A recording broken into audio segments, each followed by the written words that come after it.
આજની ધર્મકથા. પ્રણામ. વાગડ સમુદાયના આદિ પુરુષો, આદ્ય મહાત્માઓ, એ નામની અંદર જે નામ વટવૃક્ષની જેમ સૌથી પહેલું જ આંખે ઉડીને વળગીને આવે છે એવા પરમ પૂજ્ય પદ્મવિજયજી મહારાજ.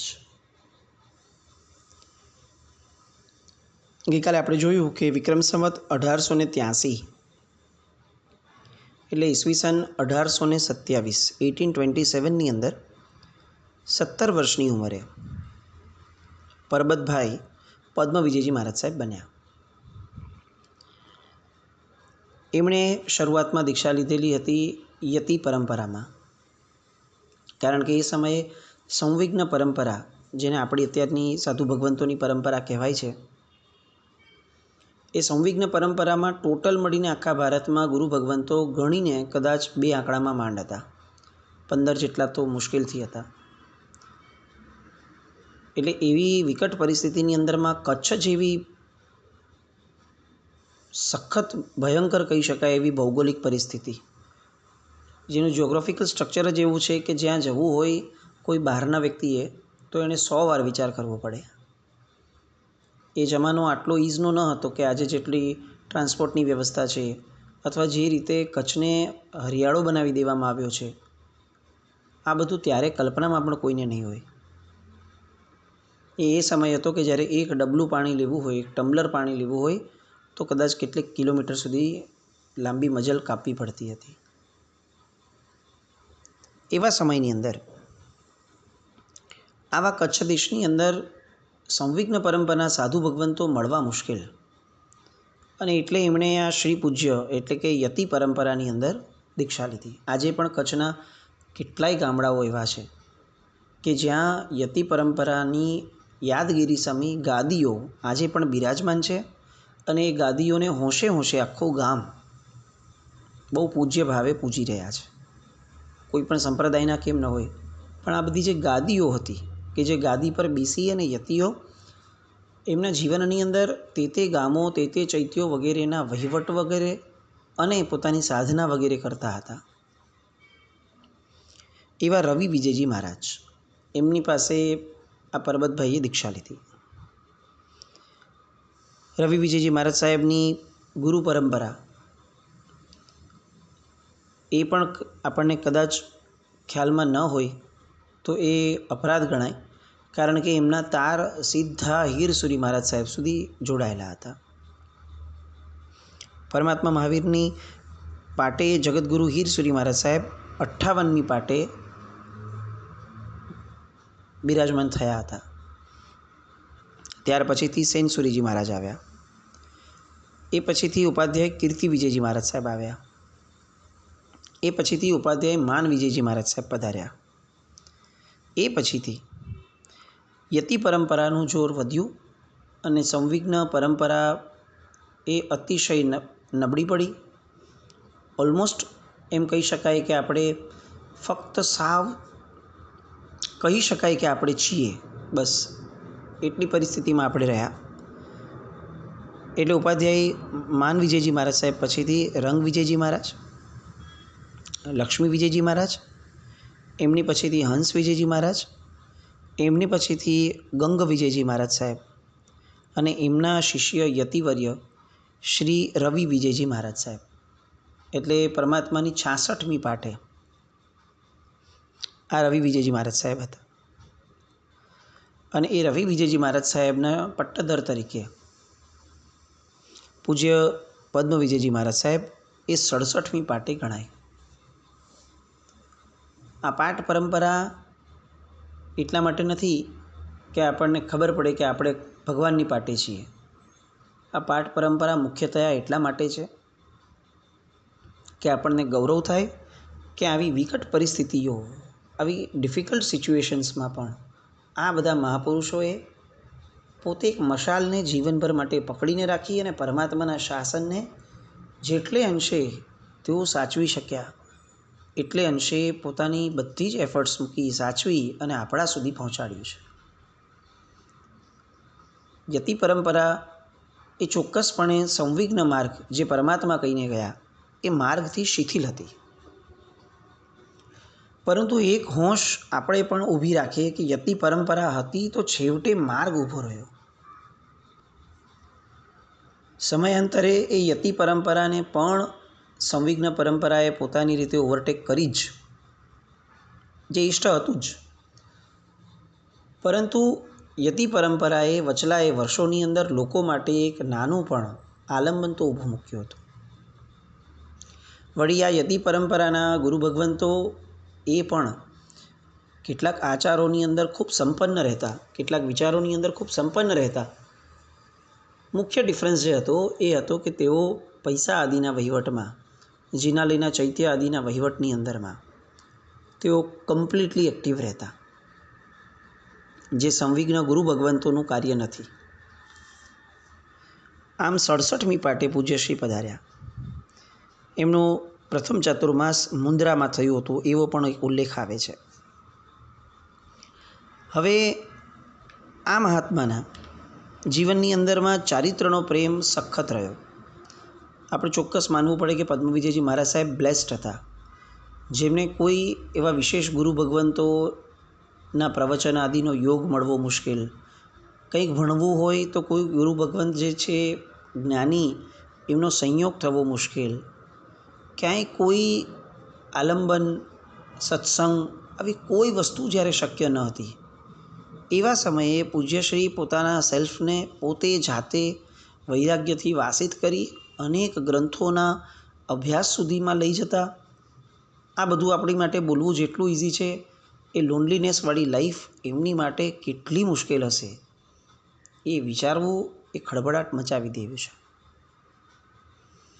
એ સમયનું કચ્છ આટલું સમૃદ્ધ પણ ન હતું. ગોચરી વગેરેની અંદરમાં કેવી તકલીફો એ ગુરુ ભગવંતોને થતી હશે એની કલ્પના આપણે જ્યારે એમના પછીના 20 વર્ષના મહાત્માના જીવન ચરિત્રને જોઈએ છીએ તો પણ આપણને સમજાય કે આટલી જબરદસ્ત પરિસ્થિતિ જીત વિજયજી દાદાની, કનકસુરી દાદાની, તો પછી પદ્મવિજયજી મહારાજ સાહેબ તો કઈ રીતે જીવ્યા હશે. કારણ કે બીજા બંને ગુરુ ભગવંતો તો થોડા ઘણા પણ સૌભાગ્યશાળી હતા કે ત્યારે જૈન ધર્મને સમજવાવાળો વર્ગ ઊભો થઈ ગયો હતો. જ્યારે આદ્ય પ્રણેતા જેને કહી શકાય એવા પદ્મવિજયજી મહારાજ સાહેબ સામે તો સાધુપણું પછીનો વિષય છે, જૈનપણું શું એ સમજાવવું સૌથી પહેલી એમની માટે કસોટી રહી. એવા સમયમાં તેઓએ પોતાનું જીવન ખુમારીભેર જીવ્યું. ગ્રંથો ભણતા ગયા.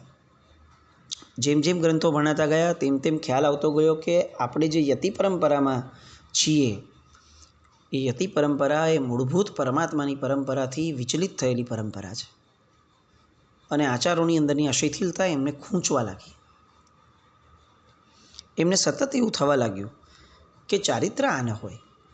ચારિત્ર કેવું હોય કે જે સંપૂર્ણપણે આ જગતની તમામ ગાંઠોથી રહિત હોય. અમે નિર્ગ્રંથ હોઈએ. પછી આ વહીવટવાળી ગાંઠ, આ બધા વ્યવહાર, લોકોને સાચવવું, જનરંજનપણું, આ બધું આપણને ન હોય. આ બધું જ કરવું હોત તો પછી દીક્ષા કેમ લીધી. અને આ સતત મનનો ભાવ એમના મનના સમુદ્રની અંદર ઉછાળા મારતો રહ્યો. એ મીનવાઇલ પલાસવા નામનો એ ગામ ત્યાંનું એ સમયનું, એ પલાસવાની અંદર એક જૂનું આખું લાકડાનું જિનાલય હતું જે તોડી અને ત્યાં પથ્થરનું સુંદર જિનાલય બનાવવામાં આવ્યું. વિક્રમ સંવત 1910 એટલે કે ઈસવીસન 1854ની અંદર પલાસવામાં એ મૂળ નાયક શાંતિનાથ ભગવાનના જિનાલયની પ્રતિષ્ઠા થઈ, જે પ્રતિષ્ઠા પદ્મવિજયજી મહારાજ સાહેબના શુભ હસ્તેથી થઈ છે એવો ઉલ્લેખ આવે છે. એ સમયે ટાંકવા જેવી વસ્તુ આ છે કે પલાસવાનો શ્રી સંઘ એ સંવિઘ્ન ગુરુ પરંપરાના અંડરમાં આવતો હતો. અને તેમ છતાં યતિવર્ય એવા પદ્મવિજયજી મહારાજ સાહેબને એમને આમંત્રણ આપ્યું અને એમની નિશ્રામાં આખો આ પ્રસંગ કર્યો, જે બતાવે છે કે પદ્મવિજયજી મહારાજ સાહેબની આચાર સંપન્નતા એ સમયે કેટલી જબરદસ્ત હશે. જેમ જેમ સમય પસાર થતો ગયો તેમ તેમ પદ્મવિજયજી મહારાજ સાહેબનો અંતરાત્મા વૈરાગ્યથી વધુને વધુ વાસિત થતો ગયો. પોતે શાસ્ત્રથી વિરુદ્ધ જીવી રહ્યા છે એનો ડંખ હવે એમને વધુને વધુ ખૂંચવા લાગ્યો. અને એટલે એમણે સાહસ કર્યું અને વિક્રમ સંવત 1911 એટલે કે ઈસવીસન 1855માં એમણે સ્વયં પોતે જાતે યતિ પરંપરાની દીક્ષાનો ત્યાગ કરી અને સંવેગી ગુરુપણું એટલે કે સંવિઘ્ન સાધુ ભગવંતની પરંપરામાં પોતે પ્રવેશ કર્યો. સાહેબે પોતે દીક્ષા સ્વીકારી. અત્યારની આપણી જનરલ પ્રેક્ટિસ જે આપણે જોઈ છે નાનપણથી અથવા આપણી આગળની પેઢીએ એ એવી હોય કે આજે દીક્ષા થઈ તો દીક્ષાના જોગ વગેરે કરી અને વડી દીક્ષા કે જેને રિયલ દીક્ષા કહેવાય છે એ વડી દીક્ષા લગભગ 1-1.5 મહિનાની અંદરમાં થઈ જાય. અનુકૂળતા કદાચ આગળ પાછળ હોય તો 2 મહિનામાં થઈ જાય. આપણે બધા સાંભળીને કદાચ આપણા રૂવાડા ઊભા થઈ જાય. આ પદ્મવિજયજી મહારાજ સાહેબ એમણે કઈ પરિસ્થિતિની અંદરમાં પોતાનું જીવન જીવ્યું હશે એનું આ સૌથી લાઈવ એક્ઝામ્પલ આપણી માટે કલ્પના કરવા માટેનું. એમની દીક્ષા થઈ સંવત 1911માં સંવેગી દીક્ષા. હવે તાત્કાલિક વડી દીક્ષા થવી જરૂરી હોય કારણ કે વડી દીક્ષા એ જ રિયલ દીક્ષા છે. આ તો પ્રેક્ટિસ દીક્ષા છે એટલે વડી દીક્ષાના જોગ વગેરે કર્યા પણ આ બધા માટે નિશ્રા જોઈએ ગુરુ ભગવંતની. કચ્છની અંદર ગુરુ ભગવંતો પામવા મુશ્કેલ એટલે સમયની અનુકૂળતા એ પ્રાપ્ત કરવા માટે એમણે પોતે વેઇટિંગ પીરિયડનો સહારો લીધો કે ક્યાંક ને ક્યાંક ગુરુ ભગવંતનો સંયોગ કરી દેશું અને ત્યારે વડી દીક્ષા થશે. આપણે બિલીવ ન કરી શકીએ એમની વડી દીક્ષા એમની દીક્ષાના 13 વર્ષ પછી થઈ. 13 યર્સ. આપણી કલ્પના ન ચાલે. અને એમના ગુરુ વડી દીક્ષા જે છે એ પછીથી એમના ગુરુ બન્યા સંવેગી શાખામાં જેઓ સુધર્મા સ્વામી ભગવાનની 71મી પાટે બિરાજમાન થયા અને કદાચ અત્યારે જેટલા સાધુ સાધ્વીજી ભગવાન દેખાય છે કોઈ પણ સમુદાયના એ બધા જ સમુદાયના ગુરુ ભગવંતોના નાયક તરીકે મૂળભૂત જેમને કહી શકાય કે જે બીજમાંથી આ બધા જ પાંદડાઓ નીકળ્યા છે એવા પૂજ્ય મણિવિજયજી દાદા એ એમના ગુરુ બન્યા. વિક્રમ સંવત 1924 ઈસવીસન 1868માં એમની વડી દીક્ષા થઈ.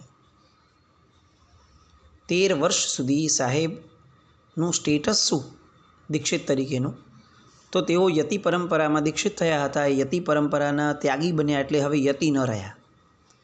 સંવિઘ્ન પરંપરાની અંદર એમણે દીક્ષા લીધી હતી પણ સંવિઘ્ન પરંપરા એ એમ કહે છે કે વડી દીક્ષાથી દીક્ષાનો પર્યાય સ્ટાર્ટ થાય એટલે વડી દીક્ષા એ હજી બાકી છે. સાહેબ નૂતન મુનિરાજની કક્ષાની અંદર 13 વર્ષ રહ્યા. જેમનો પોતાનો સિનિયોરિટીનો પર્યાય આટલો બધો છે ઓલરેડી દીક્ષા લીધા પછીથી એ વ્યક્તિનું 13 વર્ષ સુધી વડી દીક્ષાની રાહ જોવાના ફેઝમાં જીવવું એ અંદરની એમની ધીરજ, એમની પેશન્સ, એમની સંવિઘ્ન પરંપરા માટેની તાલાવેલી અને ગમે તેમ કરીને પરમાત્માની આજ્ઞા મુજબનું જ જીવન જીવવું છે આવો આજ્ઞા પ્રત્યેનો કટિબદ્ધતાનો ભાવ એ આપણને આશ્ચર્ય પમાડી દેવો છે. 13 વર્ષ 13 બિગ યર્સ ફક્ત રાહ જોવાની કે કોઈક સંવિઘ્ન ગુરુ ભગવંત પધારે તો એ સંવિઘ્ન ગુરુ ભગવંતની નિશાની અંદરમાં આપણે આ કર્યું છે. ત્યાર પછીથી એમણે શિષ્યો પણ થયા અને એમાંથી એક શિષ્યનું નામ હતું રત્નવિજયજી મહારાજ સાહેબ. આ રત્નવિજયજી મહારાજ સાહેબે પણ 13 વર્ષ જીત વિજયજી દાદાની પદ્મવિજયજી મહારાજ સાહેબની સાથે આ સંવિઘ્ન પરંપરાની વડી દીક્ષાની રાહ જોઈ હતી. એટલે એ જીત વિજયજી મહારાજ સાહેબ પછીથી એમના દીક્ષિત થયા પદ્મવિજયજી મહારાજ સાહેબના શિષ્ય તરીકે. એ પહેલાં રત્નવિજયજી મહારાજ સાહેબ જ્યારે હતા એ પછી સાહેબ અમદાવાદ પધાર્યા હતા કારણ કે એ સમયે રાજનગર એ જ સૌથી વધારે સંવિઘ્ન પરંપરાનું સેન્ટર, એપિક સેન્ટર ગણાતું હતું. એટલે પોતાની વડી દીક્ષા માટે સાહેબ રાજનગર પધાર્યા હતા. એ સમયે રત્નવિજયજી મહારાજ સાહેબ વગેરેની સાથે વિચરતા ડેહલાના ઉપાશ્રયમાં આવવાનું થયું જે આજે પણ રાજનગરમાં બિરાજમાન છે. એ ડેહલાના ઉપાશ્રયમાં મુનિશ્રી સૌભાગ્ય વિજયજી મહારાજ સાહેબ એ સમયે બિરાજમાન. બંને સાથે રહ્યા, પરિચય થયો, વાતચીત થઈ અને આત્મીયતા જણાતા પદ્મવિજયજી મહારાજ સાહેબની ઉદાર પ્રકૃતિ પ્રત્યે અપાર શ્રદ્ધા પ્રગટતા સૌભાગ્ય વિજયજી મહારાજ સાહેબે પોતાની વૃદ્ધાવસ્થાનો એ સમય હતો એટલે એમણે પદ્મ વિજયજી મહારાજ સાહેબને સિમ્પલી કીધું કે મારે કોઈ શિષ્ય નથી, હું વૃદ્ધ થયો છું, હવે આ ડેલાની જે આખી પરંપરા મારા સુધી પહોંચાડી છે મેં અને મારા પૂર્વજોએ, એ પરંપરા અહીંયા અસ્ત થઈ જશે. હવે મારે શું કરવું એની મને બહુ ચિંતા સતાવે છે. આ વાત પદ્મ વિજયજી મહારાજ સાહેબે સાંભળી. એમણે એ સમયે કીધું કે મારી પાસે અત્યારે એક જ શિષ્ય છે, આ રત્ન વિજયજી મહારાજ. જુઓ સાહેબ, હું તો આપના પ્રમાણમાં બહુ જ નાના પર્યાયવાળો સાધુ છું, પણ હું એટલું સાહેબ આપને ચોક્કસ કહી શકું કે જો મારે બીજો કોઈ પણ શિષ્ય થશે આ પરંપરાને આગળ વધારવાવાળો, તો સાહેબ આ રત્ન વિજયજી મહારાજ સાહેબ જે છે એ હું આપને સોંપી દઈશ. ઉદારતાની પરાકાષ્ઠા કેવી હોય એ આપણે આ દ્રષ્ટાંત દ્વારા પદ્મ વિજયજી મહારાજ સાહેબના અંતર્મનને કદાચ કેટલેક અંશે સ્પર્શી શકીએ. પોતાને બીજો દીકરો થાય તો પહેલો દીકરો જેની પાસે કોઈ દીકરો નથી એને તરત સોંપી દઈએ, આ વાત ગળે ઉતારવી જેમ અતિશય મુશ્કેલ છે. સગ્ગો દીકરો આપવાનો છે, એ જેટલી મુશ્કેલ આપણી માટે કદાચ એટલી જ સરળ અને ઇઝી હતી પદ્મ વિજયજી મહારાજ સાહેબ માટે. અને થયું પણ એવું. વિક્રમ સંવત 1925 વૈશાખ સુદ ત્રીજ એટલે કે ઈસવીસન 1869ની અંદર મનફરાના 29 વર્ષીય જેમલભાઈ એમણે આડીસરની અંદર પદ્મ વિજયજી મહારાજ સાહેબની નિશાની અંદર દીક્ષા સ્વીકારી અને એમનું નામ પડ્યું મુનિશ્રી જીત વિજયજી મહારાજ. જેવી આ દીક્ષા થઈ એના તરત જ 2 વર્ષ પછી ફરીથી સાહેબનું રાજનગર જવાનું થયું અને રાજનગર જતાં તરત જ એમણે પોતાના શિષ્ય રત્ન વિજયજી મહારાજ સાહેબને એઝ પર હિઝ કમિટમેન્ટ એમણે સૌભાગ્ય વિજયજી મહારાજ સાહેબને સોંપ્યા. તરત જ વિક્રમ સંવત 1928 એટલે કે ઈસવીસન 1872માં રાજનગરની અંદર મુનિશ્રી રત્ન વિજયજી મહારાજ સાહેબ એ હવે પન્યાસ પદવીથી વિભૂષિત બન્યા, કારણ કે ડેલાવાડાની પરંપરાની અંદર હવે એમણે આ પરંપરાને આગળ વધારવાની હતી. એટલે સૌભાગ્ય વિજયજી મહારાજ સાહેબે એમને પોતાના પાઠ પરંપરાઓ પર સ્થાપિત કર્યા અને પન્યાસ પદવીથી વિભૂષિત કર્યા. એ સમયે આચાર્ય પદવી કોઈની થતી નથી. આચાર્ય પદવીના યોગોદ્વહન વગેરેના જે આખા પટો આપણી પાસે હતા, જે સ્તોત્રો હતા મૂળ, એ સ્તોત્રો છેક શાસન સમ્રાટ નેમિષેશ્વરજી મહારાજ સાહેબ પધાર્યા, એ નેમિષેશ્વરી મહારાજ સાહેબ પછીથી આ બધી પરંપરાનો ઉઘાડ થયો. ત્યાં સુધી આચાર્ય પદવી, એક સિંગલ આચાર્ય પદવી પણ એ સમયે થતી ન હતી. અને કદાચ એ સમયની લગભગ છેલ્લા 150 વર્ષોના ઇતિહાસમાં સેન્ચુરી મહારાજ સાહેબ પછીથી 150 વર્ષના ઇતિહાસની અંદરમાં સિંગલ આચાર્ય પરંપરા પ્રાપ્ત થઈ ન હતી. આજે આપણે અનેક આચાર્ય ભગવંતોને જોઈએ છીએ. ખબર નહીં આપણામાં કેટલું માન હોય છે, આપણે આ પદને કેટલું સમજી શક્યા છીએ કે એક મુનિપણું, એનાથી ઉપર ઉઠીને ઘણી પન્યાસ પદવી અને ત્યાર બાદ આચાર્યપણું, આટલું પ્રાપ્ત કરવામાં એ ગુરુ ભગવંતે પોતાના જીવનમાં કેટલો બધો ભોગ આપવો પડ્યો છે. સમયનો, શક્તિનો, જ્ઞાનનો કેટલું બધું જીવન સમર્પિત કર્યું છે. કેટલા ગુણોને પોતાની રીતે એમણે અંદરથી પ્રગટ કર્યા છે. કેટલું પુણ્ય પ્રકર્ષિત થયું છે ત્યારે એ આચાર્ય પદને પામ્યા છે. આવા પ્રખર પુણ્યના સ્વામી એવા આચાર્ય ભગવંતો આપણી આજુબાજુમાં જ્યારે અનેક આપણી પાસે ઉપલબ્ધ છે, એવા સમયે આજથી 150-200 વર્ષ પહેલાંનો આ કાળ, જે કાળની અંદર એક સિંગલ આચાર્ય ભગવંતોને 150 વર્ષનું એક જીન શાસનનો વ્યક્તિ પામી નહોતો શક્યો. એ કાળને આપણે નજર સામે રાખી અને આ આચાર્ય ભગવંતોના બહુમાન અંદરમાં પ્રગટાવવા જોઈએ. આપણે ભાગ્યશાળી છીએ કે આપણને આચાર્ય પરંપરા આટલી ખીલેલી જોવા મળી છે. ત્યાર પછીથી સાહેબના પગ અટક્યા અને પલાસવા વગેરે ગામની અંદર સાહેબને સ્થિરવાસ કરવાનું થયું. ફતેહગઢ અને પલાસવા લગભગ આ 2 જ ગામની અંદરમાં સાહેબે છેલ્લું વિચરણ એમનું કર્યું, પદ્મ વિજયજી મહારાજ સાહેબે. અને એ વર્ષોની અંદરમાં ગામની અંદર રહેલા અનેક લોકોને સતત પોતાના જેટલા પરિચયમાં આવતા એ બધાને વૈરાગ્યથી વાસિત કરવાનું એક સુંદર મજાનું કાર્ય સાહેબ દ્વારા થયું. આ સમયગાળાની અંદર એક બેનની દીક્ષા થઈ, જે બેનનું ચરિત્ર આંખ પહોળી કરી નાખે એવું છે. એવું લાગે કે કદાચ આટલો પ્રભાવ, આટલી જબરદસ્ત આદેયતા એ તો કદાચ કોઈ મહાત્મામાં, મુનિ ભગવંતોમાં પણ એ સમયે માંડ જોવા મળી હશે. એવું એક એમનું જીવન કે જે જીવનની આદ્ય શરૂઆત પદ્મવિજયજી મહારાજ સાહેબથી થઈ. એમની દીક્ષા પણ પદ્મવિજયજી મહારાજ સાહેબના હાથેથી થઈ. કલિકાલના ચંદનબાળાનું બિરુદ જેમને અપાયું છે એવા એ સાધ્વીજી ભગવંત, એ સાધ્વીજી ભગવંતને વૈરાગ્યથી વાસિત કરવાની અને એમના જીવનની અંદર દીક્ષાને સુલભ બનાવવાની એ આખી પુરુષાર્થની ધારા પૂજ્ય પદ્મવિજયજી મહારાજ સાહેબ દ્વારા થઈ. અને ત્યારબાદ જીત વિજયજી મહારાજ સાહેબ આદિ દ્વારા જે રીતે આ વાગડ પરંપરા આગળ વધી, એ બધી વાતોને આવતીકાલે ફરીથી નિહાળીએ. આ પરંપરાને એટલો બધો અંદરથી બહુમાનપૂર્વક આપણે સંવેદવું છે, કારણ કે આ દુકાળમાંથી આપણને સુકાળમાં લાવનાર ગુરુ ભગવંતો છે. એમને પોંખતા રહીએ. જીનાજ્ઞા વિરુદ્ધ કંઈ પણ બોલાયું હોય તો મિચ્છામિ દુક્કડમ, જૈનમ જયતિ શાસન.